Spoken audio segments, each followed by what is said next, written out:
So good morning and welcome to episode 2.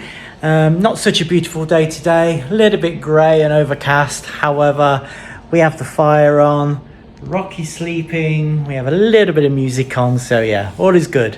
So yeah, welcome to episode 2, and today we're going to look at the first track that I did with Crazy Dog Records, which was the cover version of Every Dream Was Broken. So we're going to look at why we chose that particular track, look at the remixes that we did, a little bit about the promotion side of things, and of course making the all-important video as well. So yeah, join me for episode 2. Every dream is broken.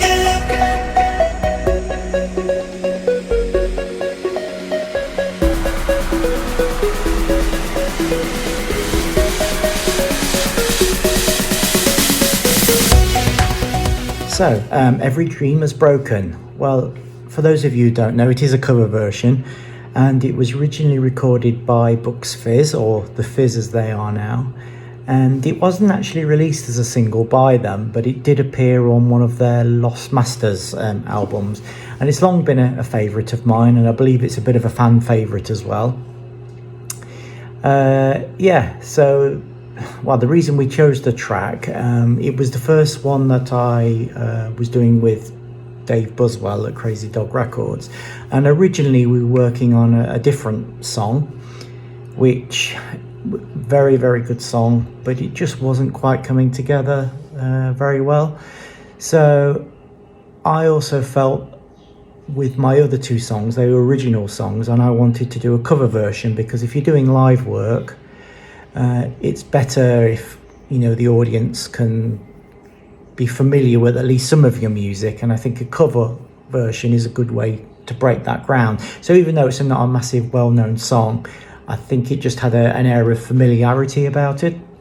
So that's why I chose the track. It suits the style and that poppy type style, so it was a good choice. Well, I think it was anyway. So yeah, we started recording Every Dream Is Broken. The other good thing about the track as well is that it did lend itself to that PWL pop Stock Aitken Waterman sound. So I asked Sakura again if he would remix the track, because he'd just done the remix of When I'm With You, and I felt as well that would give it a little bit of consistency with my music. So yeah, so we chose that as the first single.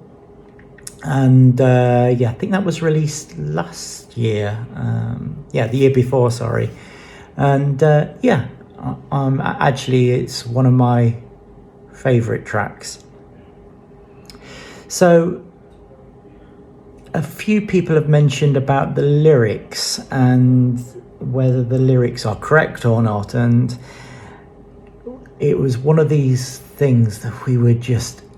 The Fizz or the book's Fizz, I've never, I could not find the lyrics anywhere. We searched and searched and searched.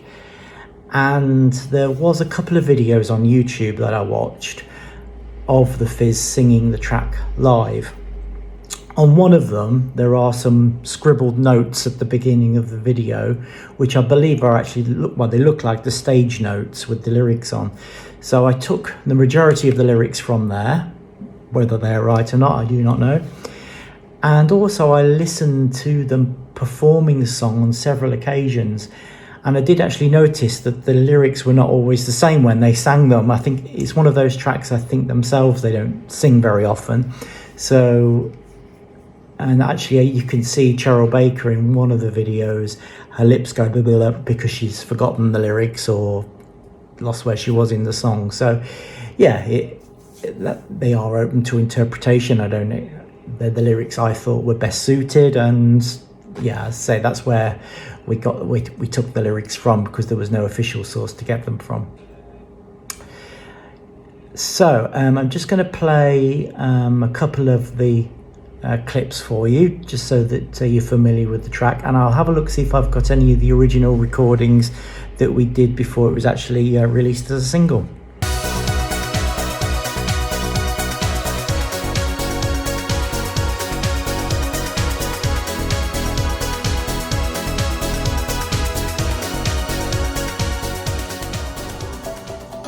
So I've just found this. It's a small clip of what they call the bare bones mix, and I keep absolutely everything, but it just gives you a little bit of a flavour of what the song was going to sound like when we first started to put it together.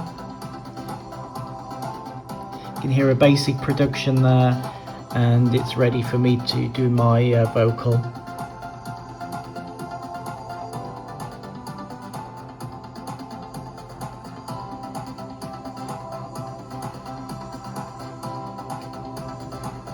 So I was just looking through all the files, and you can see there's quite a lot goes into the promotion of a single.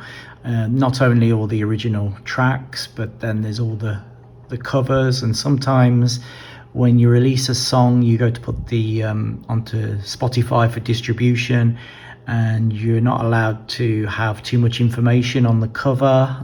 It won't let you publish the cover, so sometimes we have to change the actual sleeve of the track as well. So there's all different covers here for it.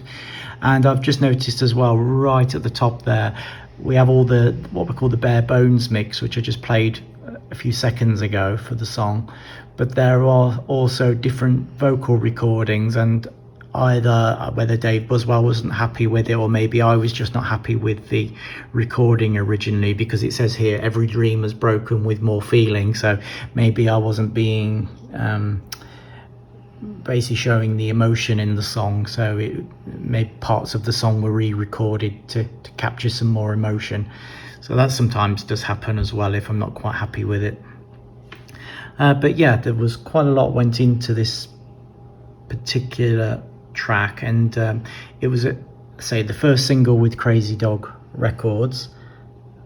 So the video, if you watch the video carefully, it has got quite a few references to Bucks Fizz and the original track, as well as PWL, etc.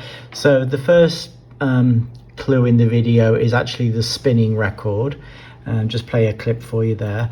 This is actually, I think, Making Your Mind Up, or My Camera Never Lies, which is the single, and I just filmed that on my turntable, so that was actually used in the video. Yeah, it had a newspaper backing around the TVs that are in the video, and all around behind me in the actual video.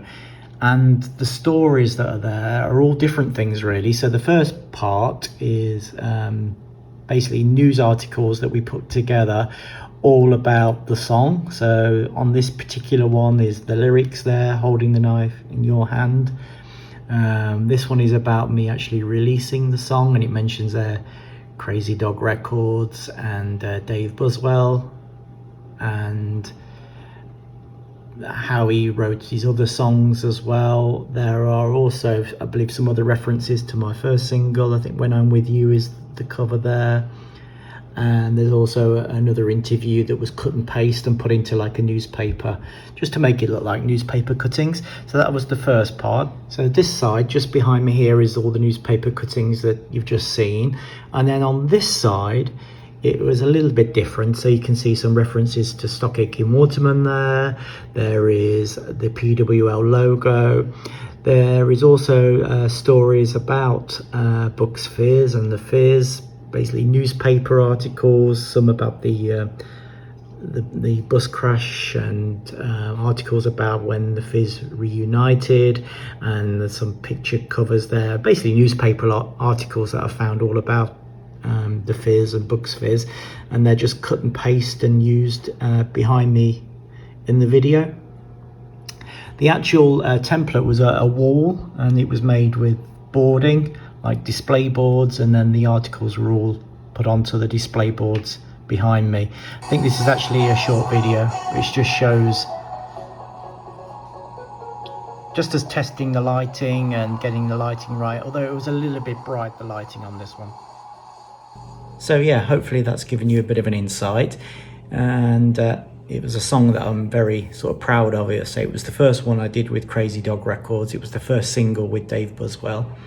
And although I would have liked to have done an original song, it was a good timing for a cover version.